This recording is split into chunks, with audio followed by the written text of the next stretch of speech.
All right. Hi, everyone. Let's talk trash. Rahman's day begins the same way every single day. He wakes up long before dawn to try and collect the most amount of recyclables he can get to. He makes his way through town with a tricycle with an attached collection box of sorts. On the way, looking for dried leaves or cardboard boxes that he can line his plastic woven bag with. The only other tool he uses is a hand towel to wipe his hands after he's segregated a pile of trash and before he hops back on his cycle. So I moved back home to Bangalore in 2015, and I was working at a social enterprise that worked in the energy access space. We worked with various communities on energy needs, and one such community I worked with was the rag picker community, from West Bengal.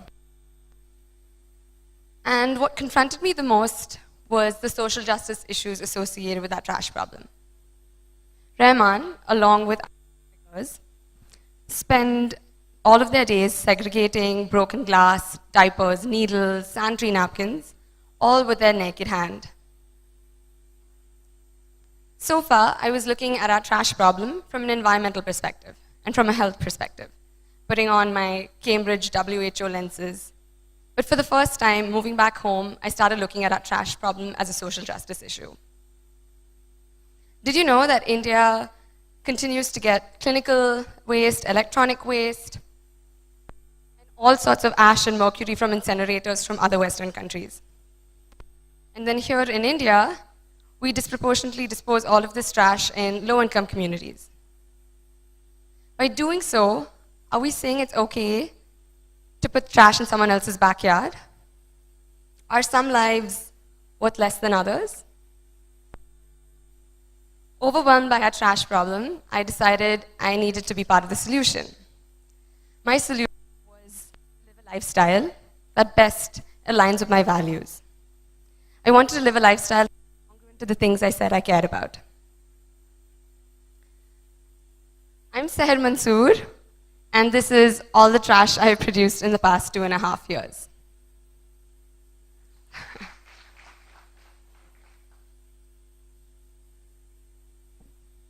So how did this all happen?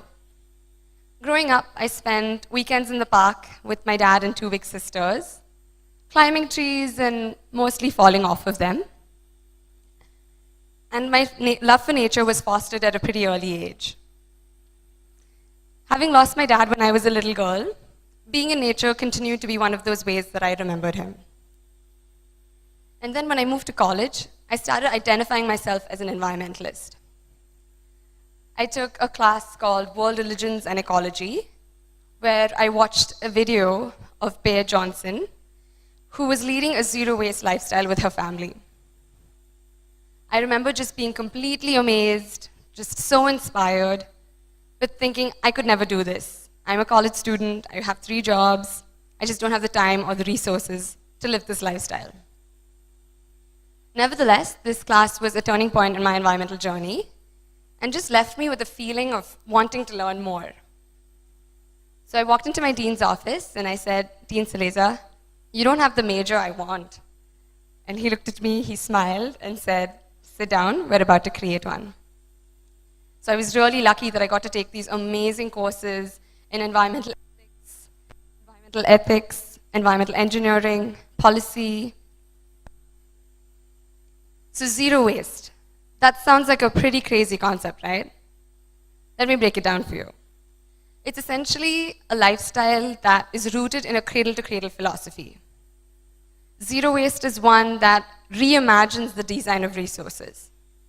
A lifestyle that does not send any trash to the landfill or the incinerators. Zero waste emulates natural life cycles as far as possible. Zero waste makes circular economy possible. So how did I get started? And maybe what are some of the tips that you can incorporate into your lifestyle? I put all of my trash into a little bag, and I would analyze it at the end of the day and look at what my sources were. I noticed that personal care products and food packaging were my two biggest sources of trash. So I began experimenting and making my own personal care products. So I started making soaps and then slowly toothpaste. Switched my plastic toothbrush for a compostable bamboo one.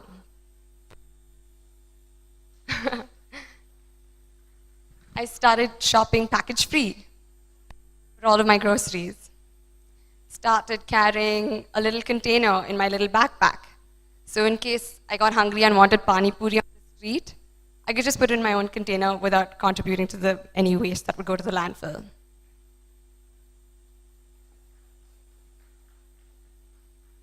So tender coconut water, I absolutely love it, and I have one almost every day. And for a long time, I would try and refuse the straw to avoid the plastic straw and try and waterfall my tender coconut, invariably getting it all over my clothes. But then I switched it up for a stainless steel straw. Other quick ones that I'm sure a lot of you already do is compost of food waste. I carry my little snack bag with my nuts and almonds, so I don't need to buy a snack that comes in package. So when I got on my zero waste journey, I would just sit down with my grandmother and have conversations and ask her, Nani, what did you do before shampoo started coming in plastic? Essentially, what I was trying to get at was, what did we do before plastic invaded our economies and our lifestyles? Through these conversations, I heard amazing recipes on henna and shikakai and rita, and started slowly incorporating them into my lifestyle. But what I really realized was, a lot of these zero waste traditions are actually rooted in traditional Indian practices. Our notions of shopping package-free from the bazaar, rather than Western-inspired grocery stores, where we have dictated amount of packaged food. Our Indian tiffin is another amazing example. It is an 18th century British India invention that involves this amazing world of dishes, equipment, but also supply chain. The Mumbai Tiffinwalas are an amazing example of zero wasting. Every day, 5,000 plus Tiffinwalas deliver 2 lakh plus healthy homemade meals to citizens of Bombay, all without producing any trash. So my second realization on this journey was, we live in a world with landfill-destined products, and there needs to be a design for more zero-waste products. Toothbrushes, for instance, 4.7 billion of them land up in the landfill or the oceans every year. And they take anywhere from 200 to 700 years to start decomposing and disintegrating in the first place. So every toothbrush you and I have ever used in our entire lifetime are sitting somewhere on this planet. Thus, I created Bare Necessities. Essentially, I wanted to make it easy and accessible for others looking to live more mindfully. I wanted to create an enterprise that mirrored the values of sustainability, ethical consumption, and zero waste. So we provide personal care, home care, and lifestyle products that help you transition into a more sustainable lifestyle. All of our raw materials are ethically sourced from organic farmers, some of which I help solarize the agri-equipment. All of our products are packaged in recyclable, reusable, or compostable packaging. Being raised by a single mom, I wanted to create an enterprise that empowers women. So I'm very proud to say that Bare Necessities is a completely women-run enterprise. Louder, yeah. But Bare Necessities is so much more than just about selling products. It's about encouraging an earth-friendly lifestyle. In the larger sense, Bare Necessities seeks to change the waste narrative in India. It is a place for product designers to come in and design products with a cradle-to-cradle philosophy. A place for policy analysts to come in and design products, a place for policy analysts to come in and design policy recommendations and work with local government to reduce our trash, but also improve our waste infrastructure. I want it to be an interdisciplinary hub, a place for behavioral economists, ecologists, consumers alike, to come together and build a ecosystem towards a circular economy.